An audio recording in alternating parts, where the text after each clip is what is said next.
विश्व अस्थमा दिवस आज पूरे भारतवर्ष में, पूरे विश्व में मनाया जा रहा है। और ये दिवस इसलिए मनाया जाता है ताकि हम समाज में लोगों को जागरूक कर सकें दमा के बारे में।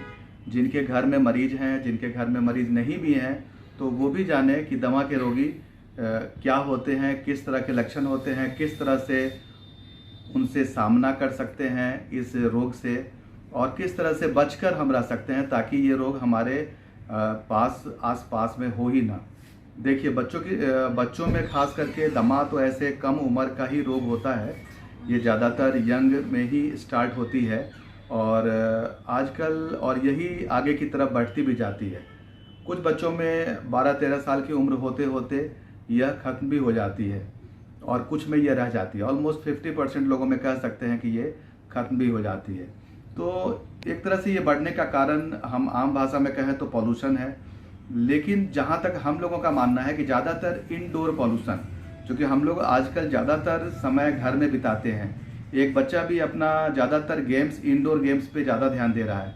तो जो लोग ज़्यादातर घर में समय बिताते हैं और घर में आज आप देखें तो पहले के जैसा वेंटिलेशन का प्रोविज़न नहीं है। अब क्या होता है, घर बिल्कुल पैक्ड बनता है, एसी के हिसाब से बिल्कुल पैक कर दिया जाता है घर को। तो ऐसे में जो धूल कण उड़ते हैं, जो हमारे जैसे आपने कारपेट बिछा कर रखा, तो वो जो धूल कण उड़ेंगे, या बच्चा सॉफ्ट टॉय से खेल रहा है, उससे जो धूल कण उड़ेंगे वो लगातार आपकी नाक के संपर्क में आते रहेंगे। तो ये जो कॉन्टिन्यूअस इन्फ्लक्स जो पार्टिकुलेट मैटर्स के, जो डस्ट पार्टिकल्स के, जो धूल कण के होते हैं, वो ही देखा गया है कि अस्थमा के कारण बनते हैं। तो ये भी एक कारण है। ऐसे तो पॉल्यूशन का बढ़ना, हमारे खाने में आप देखें तो प्रिजर्वेटिव्स का बढ़ना। ज़्यादातर फूड हम जो आज खाते हैं जंक फूड है, होटल से जो फूड आती है उसमें भी प्रिजर्वेटिव डला होता है ताकि वो खाना लंबे समय तक रह सके। जो आप टिन्ड फूड्स, कैंड फूड्स खरीदते हैं, उसमें भी आप प्रिजर्वेटिव्स की मात्रा, फूड कलर्स की मात्रा काफ़ी ज़्यादा होती है। तो फूड की कलरिंग एजेंट्स, फूड के प्रिजर्वेटिव एजेंट्स, ये जितने हैं, ये भी एक तरह से अस्थमा के कारण में देखे जा रहे हैं। पॉल्यूशन लगातार बढ़ता जा रहा है, तो पॉल्यूशन भी एक कारण है। तो इस तरह से कई सारी चीज़ें हैं जिससे कि ये दमा बढ़ता जा रहा है। देखिए, इसका इलाज तो हो सकता है अगर हम जागरूक रहें। मुझे पता हो कि जब कभी दमा होता क्या है। जब आप चलते हैं, जब आप कोई काम करते हैं तो आपकी सांस फूलती है। आप अगर बैठे भी हैं तो सीने में जकड़न सी महसूस होना, ऐसा लगे कि सिर पर कोई बोझ सा रखा है। आप को किसी भी काम करने में आप जल्दी थक जाते हैं, सीने में खिंचाव सा महसूस होता है, सीटी जैसी आवाज़ आना। आप जब सीढ़ियाँ चढ़ते हैं, कोई भारी सामान लेकर चलते हैं, तो सीटी जैसी आवाज़, सड़सड़ सी आवाज़, खड़खड़ सी आवाज़ आना, ये सब दमा के लक्षण होते हैं। तो अगर आप इसे पहचान लेते हैं तो आप बिना किसी मशीनरी जांच के, बिना किसी टेस्ट के आप कह सकते हैं कि हाँ, इस व्यक्ति को ये दमा से ग्रसित है। कि हमने कहा कि ज़्यादातर कुछ मरीज जो बच्चे हैं, वो 50% बच्चे तो 12, 13, 14, 15 साल तक में लगभग कंट्रोल्ड होकर ठीक हो जाते हैं। लेकिन हाँ, कुछ हैं जिनमें ये आगे समय तक चलता रहता है, लेकिन काफ़ी हद तक कंट्रोल्ड रहता है अगर वो डॉक्टर से नियमित रूप से दिखाते हैं। और इन्हेलर थेरेपी जो इसकी आती है उसके बारे में वो भली भांति जानते हैं कि ये क्या होती है, तो वो इससे बहुत हद तक कंट्रोल्ड रहते हैं। सर, इन्हेलर मतलब कंपलसरी है इसमें अस्थमा के लिए? कंपलसरी तो नहीं है। आप चाहें तो टैबलेट्स खाकर, सिरप पीकर भी आप सही हो सकते हैं, लेकिन कंपलसरी डॉक्टर्स के द्वारा ज़रूर है, क्योंकि हम चाहते हैं कि आपके शरीर में ऐसी दवा जाए जिसका साइड इफ़ेक्ट कम हो।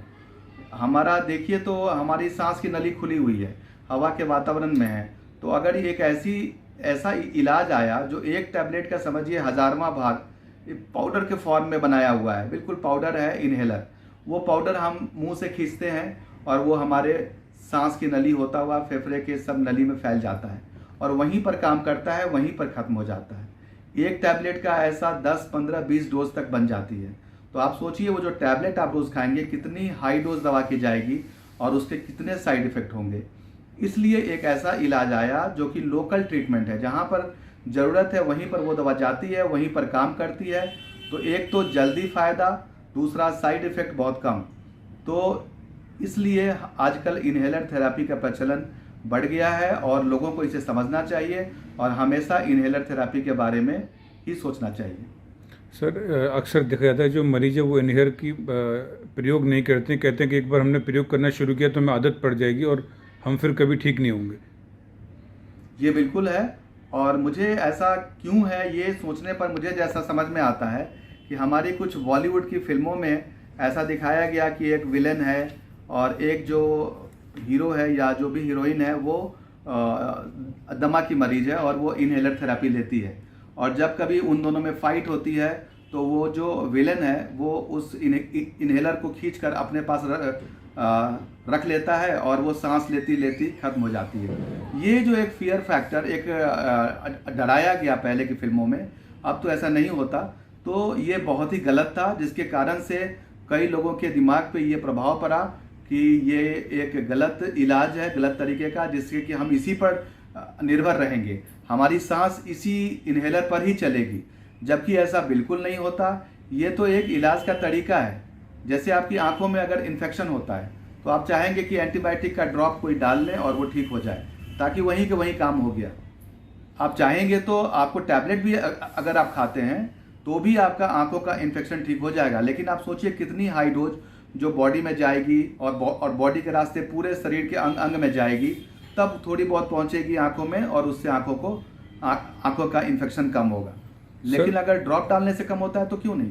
सर अस्थमा किस मौसम में ज़्यादा घातक होता है सर? ज़्यादातर ऐसा देखा गया है कि जब एक तो फूलों का सीजन, अगर फूलों के परागकण उड़ते हैं तो परागकण बहुत कॉमन एलर्जन देखा गया है, तो उस सीज़न में ज़्यादा होती है। और एक जब मौसम का बदलाव होता है, जैसे ऐसे समझे होली के समय और दूसरा दिवाली के समय, जब ये टेम्परेचर का अप एंड डाउन होता है, उस समय दमा का प्रकोप बढ़ जाता है। क्योंकि कुछ लोग इस मामले में काफ़ी संवेदनशील होते हैं, सेंसिटिव होते हैं टेम्परेचर से। आपने ऐसा भी सुना होगा कि कुछ लोग कहते हैं कि हम उस दिन एसी में चले गए और हम तो ऐसे नॉर्मल सोते हैं, उस दिन एसी में रहना पड़ा और मुझे ये जो है बढ़ गया। तो हाँ, बिल्कुल ऐसा होता है, क्योंकि कुछ लोग टेम्परेचर सेंसिटिव होते हैं। तो ये मरीज़ को देखना होता है कि वो किससे सेंसिटिव है। जैसे डीओ, परफ्यूम, सेंट, अगरबत्ती, ऑल आउट, इन सब चीज़ों से बचकर ज़रूर से रहना चाहिए। ये कॉमन एलर्जन है। सर दमा के मरीज हैं सर, उन्हें बचाव के लिए क्या सर अपने उपाय करने चाहिए सर? जैसा हमने बताया कि दमा के कारक, दमा किस कारण से हो रहा है, कौन सा ऐसा ट्रिगर है जिसे हम लोग कहते हैं ट्रिगर, जैसे हम ट्रिगर करते हैं कोई चीज़, तो कुछ ना कुछ कारक होते हैं, कुछ ना कुछ ट्रिगर होता है, कुछ ना कुछ कारण होता है जिससे दमा एक अचानक में बढ़ जाता है। अगर वो मरीज उस चीज़ को पहचान लेता है तो वो उससे दूर रहता है। आप हमसे पूछेंगे तो हम ये कहेंगे जो हमने देखा है और जो हमारी स्टडीज़ कहती हैं कि मुख्य कारण हाउस डस्ट माइट है। मतलब हमारे जो घर के धूल कण में एक कीड़ा होता है वो बहुत कॉमन कारण है। तो हमें नियमित रूप से चादर, तकिया खोल और पर्दे की सफाई ज़रूर से करनी चाहिए। हफ्ते में 2 दिन गर्म पानी में अगर वो धुल जाएं तो आप काफ़ी हद तक बचकर रह सकते हैं। जो आपके बच्चे सॉफ्ट टॉय से खेलते हैं उन्हें भी साफ़ सुथरा रखें। आप अगर डीओ, परफ्यूम यूज़ करते हैं तो उससे बचें। अगर आप स्मोकिंग या आपके घर में कोई भी स्मोकिंग करता है तो उन्हें मना करें और ख़ुद भी इससे बचकर रहें। घर में अगर चूल्हे पर खाना बनता है तो उसे बाहर रखें, चूल्हे पर खाना ना बने, हमेशा गैस पे खाना बने, स्टोव पे बने तो वो बेहतर होता है। तो इस तरह से धुआं का कारण डीओ, परफ्यूम, सेंट, अगरबत्ती, ऑल आउट, कछुआ छाप अगरबत्ती जो हम लोग जलाते हैं, इस तरह की अगरबत्ती मच्छर को मारने के लिए जो हम जलाते हैं, ये कारण तो है ही। तो इससे बच के रहें और हो सके तो मच्छर जाल में सोएं, आप चादर ओढ़ कर सोएं, लेकिन आप इससे बचें। और इसके अलावा हमारी सलाह गृहिणियों को होती है कि घर में अगर आप पूजा पाठ करती हैं, अगरबत्ती जलाती हैं, दीप जलाती हैं, तो उसे पूजा पाठ कर कर बाहर तुलसी के पौधे के पास लगा दें, घर में ना रखें, क्योंकि वो जो घूमता रहेगा उसका स्मोक वो आपको काफ़ी बड़ा फैक्टर है दमा के कंट्रोल ना होने में। सर इसके मतलब जो खान पान का भी सर कोई परहेज रहता है इसमें?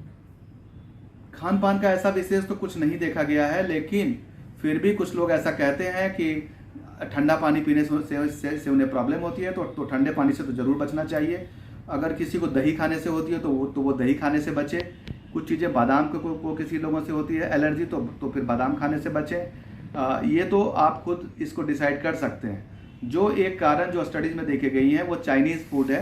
वो भी क्यों? क्योंकि उसमें अजीनोमोटो का प्रयोग होता है, और अजीनोमोटो सोडियम मोनोसोडियम ग्लूटामेट है, और मोनोसोडियम ग्लूटामेट एक एलर्जन के रूप में काम करता है। इससे दमा प्रवोक होता है। इसे चाइनीज़ रेस्टोरेंट सिंड्रोम भी कहते हैं।